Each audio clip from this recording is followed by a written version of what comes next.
Okay, so today we're diving into a deep dive, into the life of Pete Seeger, Big American folk singer, songwriter, musician, activist. ridiculous activists. Yeah. So, and we've got a bunch of stuff here. We've got his Wikipedia page. We've got a transcript from a 1965 interview he did in San Diego. Interesting. Yeah, and a transcript from a PBS American Masters documentary from 2007 Okay. called Pete Seeger, The Power of Song. And so we're going to kind of go through all of this and try and figure out kind of what made this guy tick. Yeah, what were the through lines? What were the things that really kind of motivated him and formed his worldview? Exactly. It's a really powerful set of materials. It is. Because we've got the Wikipedia entry that gives us the sort of broad strokes of his life. Yeah. And then we've got that 1965 interview where he's dealing with this moment of political scrutiny. Yeah.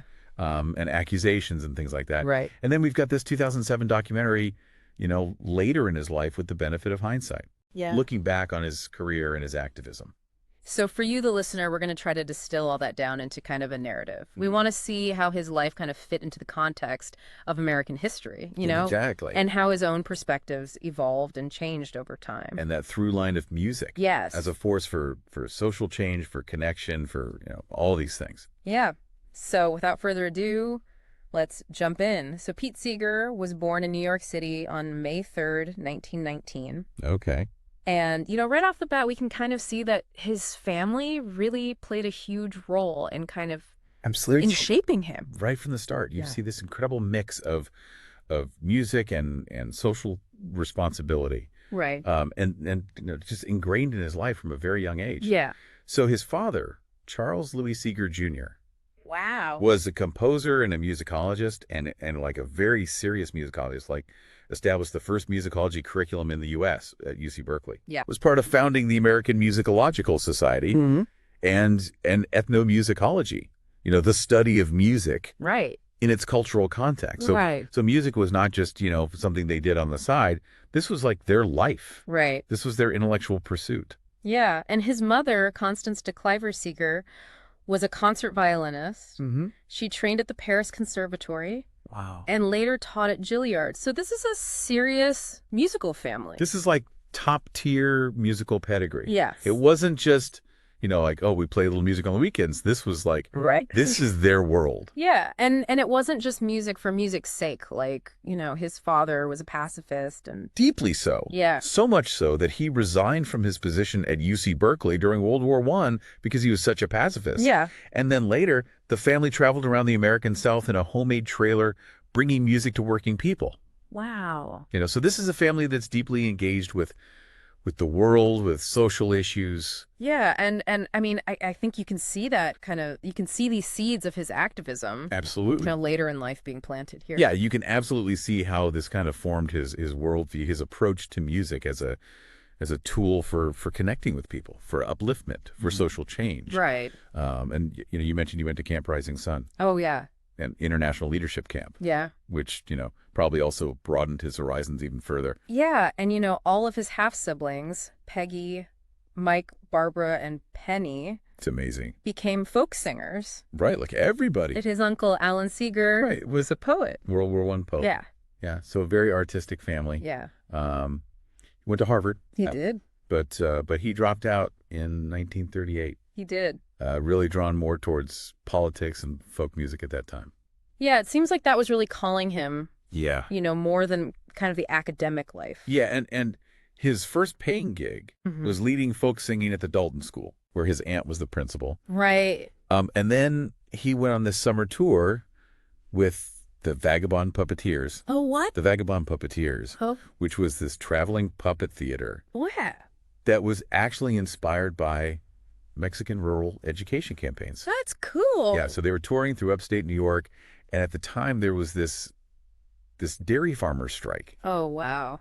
And there's this article in the Daily Worker that talks about how they were, living very simply, right, often staying as guests of the farmers and having these long discussions about politics, about unions, about the need for solidarity between city workers and farmers. It's so interesting to see that so early on. Right. Because, I mean, these are themes that run throughout his career. Absolutely. This idea of bringing people together. bringing people together, finding common ground. Yeah. You know, he talks about that in 1965 interview as well. Yeah. Like how, people from all walks of life can come together through song. Yeah. So then after that, he went and he worked for Alan Lomax at the Archive of American Folk Song. At the Library of Congress? Yeah. Yeah. Which, I mean, just imagine going through all of that. That archive of music. Like sifting through all that commercial race and hillbilly music, right, trying to find the real authentic stuff. Right. It's amazing. And then he was a performer on the CBS radio show Back Where I Come From. Which was racially integrated. Yes. Which was a big deal. A huge deal at the time. Yeah. Yeah. So alongside Woody Guthrie, Lead Belly, Josh White, Burl Ives. Wow, what a lineup. Yeah.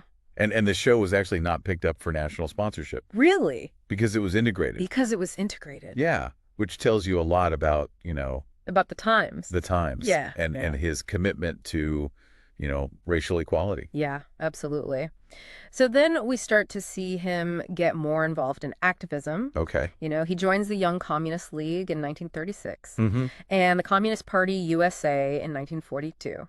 Which, is a period that often comes under a lot of scrutiny. Yes. It's important to understand the context. Right. The 1930s, the Communist Party was seen as a force for progressive change. Right. They were advocating for workers' rights, right, racial equality. Right. And Seeger himself later said that, he joined with idealistic intentions. Yeah. He wanted to work for peace. He wanted to fight against Hitler. Right. And it's important to note that he did leave the party in 1949. He did, yeah. He became increasingly disillusioned with Soviet socialism, especially after, Stalin's atrocities came to light and the Hungarian Revolution of 1956. Right. So during this period, he co-founds the Almanac Singers in 1941. Yes, very topical group. Yeah. Promoting, unionization, racial and religious inclusion, mm-hmm. all sorts of progressive causes. And he initially performed under the name Pete Mowers just to protect his father's government career. Yeah, smart move. Yeah, so one of their songs for John Doe from 1941 actually criticizes Roosevelt's peacetime draft. Yeah, and this reflects the Communist Party line at the time. Right. Because of that Molotov-Ribbentrop pact between the Nazis and the Soviets. Right. The Communist parties around the world were kind of opposed to intervention in the war. They were, yeah. And there's this line in the song, "It wouldn't be much thrill to die for DuPont in Brazil." Wow. Which really kind of sums up their feeling that, this is a war being driven by corporate interests. Yeah. But then things changed. Things changed. When Hitler invades the Soviet Union. In 1941. Yeah, June 1941. Right. The Communist Party is suddenly all in on the war effort. Mm-hmm. And the Almanac Singers released Dear Mr. President. Right. In support of Roosevelt and Seeger's solo on that song. Yeah. It's really interesting because it expresses this desire for a better America. It does. While also recognizing the need to defeat Hitler. Yeah, so even though he had these different views, at this time... Yeah, he disagreed with Roosevelt on a lot of things. Right. But ultimately, his commitment to fighting fascism was stronger. Yeah, so after World War II, he helps to establish People's Songs. Which is this organization to promote labor songs and American folk music. Yeah. And he directs Henry Wallace's presidential campaign in 1948. Right. On the Progressive Party ticket. Yeah, and Wallace actually got a lot of criticism for accepting support from communists like Seeger and Paul Robeson. Yeah. This is the beginning of that, that real anti-communist sentiment. Right. That we're going to see a lot more of in a minute. Right. But even though Wallace's platform, addressed all sorts of social and economic issues. Right. The fact that he was associated with Seeger and Robeson became a real problem for him. Right. And then in 1950, the Almanac Singers kind of reform as the Weavers. Yeah, named after a play about a worker strike. Mm-hmm. And initially, they're still, performing at benefits for striking workers, singing songs like Talkin' Union. Yeah. But what's interesting is that they start to change their presentation a little bit. They do. With McCarthyism on the rise, right. That fear of communist infiltration, they couldn't be quite so overtly political. Right. So their messages become a little more subtle. Yeah. They start performing in tuxedos. Wow. Instead of, just their street clothes. Right.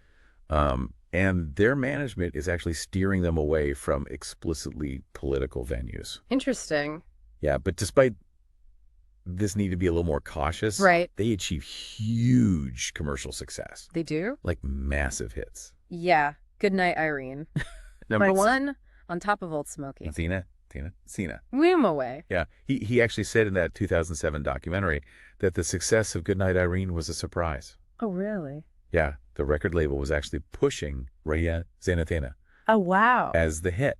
Huh. But Goodnight Irene just took off and stayed at #1 for 13 weeks. That's amazing. It is amazing. And he learned Goodnight Irene from Lead Belly, which goes back to his work with Alan Lomax. Full circle. Yeah. It's amazing. It's amazing how they bridge this gap between, folk music and pop music. Yeah, they brought folk music into the mainstream. Yeah. And groups like the Kingston Trio were actually formed in direct imitation of the Weavers.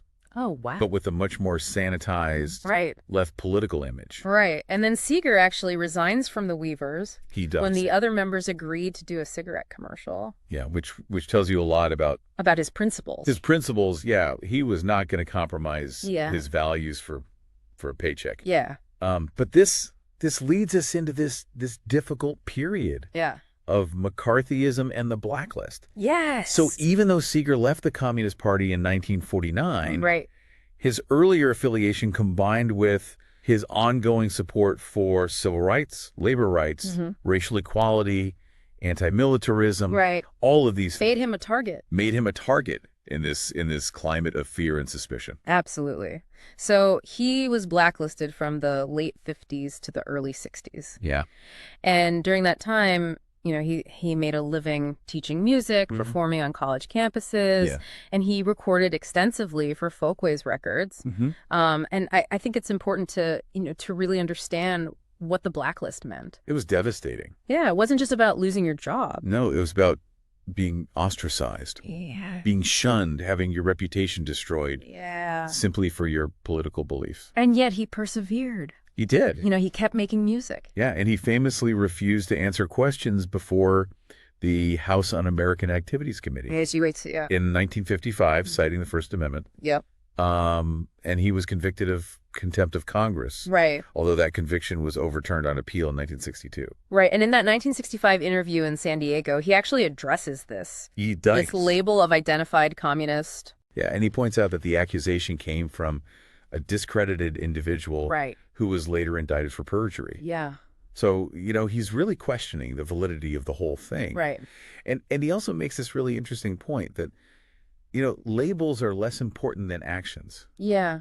It's not about what you call me. Right. It's about what I do. Yeah. What my music says, what my actions are in the world. So then we get into the 1960s and we have this folk music revival. Huge folk music revival. Yeah, and he's right there at the center of it. Absolutely. Yeah, with these powerful anti-war songs. Where have all the flowers gone? Turn, turn, turn. Yeah. Which really captured the spirit of the times. Yeah, they resonated with a generation that was grappling with, the morality of war, the pursuit of peace. Yeah, and he had actually made the first studio recording of Last Night I Had the Strangest Dream back in 1956. Right. Which, kind of foreshadowed it did these anti-war sentiment. And he was also heavily involved in the civil rights movement. Yeah. He helped to organize the Carnegie Hall benefit concert for the Highlander Folk School in 1963. Which was a really important institution in the movement. Yes, and he sang We Shall Overcome on the Selma to Montgomery March. Yeah. And it's important to note that, he was there. He was there. He was physically present. Yeah, he wasn't just, talking about it from afar. Right. He was on the ground. Yeah. Putting himself on the line. Absolutely. So he becomes a central figure in the Greenwich Village folk scene. Yeah. He had a column in Sing Out magazine. He founded Broadside magazine. And he coins this phrase, Woody's Children. Yeah, to describe this new generation of politically committed folk singers. Yeah, and then eventually his television blacklist starts to ease up a bit. It does. In the mid-60s, he has this educational folk music program called Rainbow Quest. Right. And he has this amazing array of guests. Johnny Cash, June Carter. Reverend Gary Davis. Mississippi John Hurt, all sorts of amazing people. Yeah, it's really incredible. It really shows his deep love for folk music. Yeah. In all its forms. Yeah. And, he's giving a platform to these artists who might not have otherwise had a chance to reach a wider audience. And then the final end of the blacklist comes with his performance of Waist Deep in the Big Muddy on the Smothers Brothers Comedy Hour in 1968. Yeah. powerful moment. It is, yeah. And it's interesting because they had actually tried to perform it the year before. Right. But it got censored. Yeah. And the song is clearly, an allegory for the Vietnam War. Yeah. About, this platoon being led into a dangerous situation by this misguided captain. Right. So the fact that they were able to air it in 1968 said a lot about how things were changing. How things were changing, yeah. Yeah. And speaking of the Vietnam War. Yeah, Seeger was very outspoken against it. Very much so. Yeah. And against the arms race in general. Yeah. And he even wrote a song satirizing President Lyndon Johnson called Beans in My Ears. Oh, wow. Which implies that Johnson is, deliberately ignoring the anti-war protests. Right, right. So he's not afraid to use his music to make a political statement. Yeah. Even if it means, being controversial. Right. And beyond the war, he was also getting involved in environmental activism. Yes. His 1966 album with Malvina Reynolds, God Bless the Grass, is actually considered the first album dedicated to environmental issues. That's amazing. Yeah. So he's really ahead of his time on that. Yeah, absolutely. And then at the 1969 Vietnam Moratorium March in Washington, D.C., he leads 500,000 protesters in singing John Lennon's Give Peace a Chance. Amazing. And he's interspersing the chorus with questions for the Nixon administration. Like, are you listening, Nixon? Yes. Powerful stuff. It is. And he actually visited the Democratic Republic of Vietnam in 1972. Really? Yeah. And the Vietnamese composer Pham Nguyen wrote a song in his honor. Wow. Called Let Me Hear Your Guitar, My U.S. Friend. Wow, that's amazing. Yeah, it really shows, his international reach. Yeah. And the respect that he had. Yeah. And then in 1966, he and his wife Toshi found the Hudson River sloop Clearwater. Yeah, this organization that's dedicated to protecting the Hudson River. Yeah, through advocacy and education. And they put on this annual Great Hudson River Revival. Yes. Which is this amazing celebration of music and environmental awareness. Yeah, so, he's not just talking about it, he's actually doing something. He's taking action. Yeah. Later in his life, he did express regret. He did. For his earlier support of Soviet communism. Yeah. He wrote in his autobiography that, he should have recognized Stalin as a supremely cruel misleader much earlier. Right. But it's interesting because in a 1995 interview, he said he still considered himself a communist. Yeah. But he was careful to distinguish his views from the Soviet model. Right. So it's complicated. It is, yeah. But he remained active and engaged. He did, yeah. Right up until the end of his life. Yeah, he protested the Iraq War. He supported Occupy Wall Street. He collaborated on a song about the Deepwater Horizon oil spill. Yeah, and his 2012 performance of Forever Young for an Amnesty International album became his only official music video. Right. And it went viral after his death. It did, yeah. He participated in all sorts of events. Yeah, the 400-year commemoration of the Turo Wampum Treaty. Yeah, he sang at an event marking the anniversary of the Nagasaki bombing. Yeah, he performed at Farm Aid in 2013. With Willie Nelson and Neil Young and John Mellencamp and Dave Matthews. Yeah, and there's this anecdote in that 2007 documentary transcript where he talks about meeting this guy after a concert who said he came to kill him. Wow. Because he was singing against the Vietnam War. That's intense. Yeah. But instead of, getting into a fight, they sat down and they talked. Yeah. So, it's really powerful to see it is. That even in the face of, such strong disagreement, he was still committed to dialogue. To understanding, to connection. Yeah. And we should talk about his personal life. Yeah, so he was married to Toshi-Aline Outa. In 1943. Yeah, and he often said that, she was his rock. Yeah, she was the one who made all of his activism and music possible. Right. Their marriage lasted for 70 years. That's amazing. Until her death in 2013. Yeah, they did have a tragedy early on. Yeah, they lost their first child, Peter Seeger, in infancy. Right. While Pete was serving in World War II. Right. But they went on to have 3 more children. Yeah. And lots of grandchildren and great-grandchildren. And he lived in Beacon, New York from 1949 onwards. Yeah. And he famously maintained a weekly anti-Iraq war vigil near his home. Right up until the end. Yeah. Just shows his persistence, his commitment. Yeah. So Pete Seeger died in New York City on January 27, 2014 at the age of 94. Wow, what a life. And, after his death, there was this outpouring of tributes. Yeah, from everyone from President Obama to Bruce Springsteen. Yeah. And some people did bring up his early support for communism. Right. But I think the overwhelming sentiment was one of, respect, recognition of his contributions. Yeah. There were even efforts to name the new Tappan Zee Bridge after him. Wow. And they had Seeger Fest, which was this 5-day memorial. Right, with all sorts of musicians. Yeah, and Bruce Springsteen's album We Shall Overcome the Seeger Sessions really speaks to his influence on later generations of musicians. Absolutely. And, he won so many awards throughout his life. Yeah, like too many to list, really. Yeah. Inductions into the Songwriters Hall of Fame and the Rock and Roll Hall of Fame. Grammy Lifetime Achievement Award, National Medal of Arts. Kennedy Center honor, and even the U.S. Postal Service issued a Pete Seeger Forever stamp in 2022. Wow, that's amazing. It is, yeah. So what a legacy. Yeah, so I mean, I think we've covered a lot of ground here. We have. But what are some of the key takeaways for you, the listener? Yeah, I mean, I think we've seen how his musical talent was so intertwined with his dedication to social justice. Right. From labor movements to civil rights to peace to environmentalism. Yeah. He was always using his music to make a difference in the world. And he was so courageous in standing up for his beliefs. Yeah, even when it meant facing, criticism and blacklisting and even threats on his life. Absolutely. And I think that the contrast between, the Weaver's success and the blacklist is so striking. It is. It really shows you the power of, political forces to shape people's lives. And that story about the man who came to the concert wanting to harm him. It's so powerful. But ending up having a conversation with him. Yeah, it really shows that, even in the midst of all this conflict, there's still hope for connection, for understanding, for dialogue. So I think, the final question for you, the listener, is how can we be like Pete Seeger? In our own lives. Yeah, in a world that's so full of information and different viewpoints. How can we find ways to use our own instruments? Whatever they may be. Yeah, to foster understanding. To advocate for causes we believe in. To create dialogue. Even with people who disagree with us. Yeah, so that's something to think about. It is. And thanks for joining us on this deep dive. Thanks for listening. See you next time.